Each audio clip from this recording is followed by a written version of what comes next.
que sientes aquí en Solanell. Que te estoy grabando para la posteridad. Maestro Belio. ¿Qué son las montañas? Es mi mujer.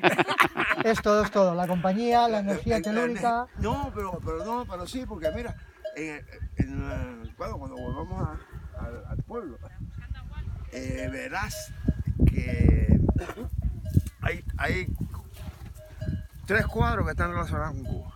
¿Sí? Y uno de ellos me lo puso, bueno, no lo puso ella, pero está al lado de la cama y lo tengo como que muy cerca. Y los cuadros que yo tenía allá, algunos están aquí, pero están aquí porque se materializaron de otra forma. Entonces, yo nunca pensé que Uy, vigila. la campiña, que la tierra. ¿Pero vamos a pasar?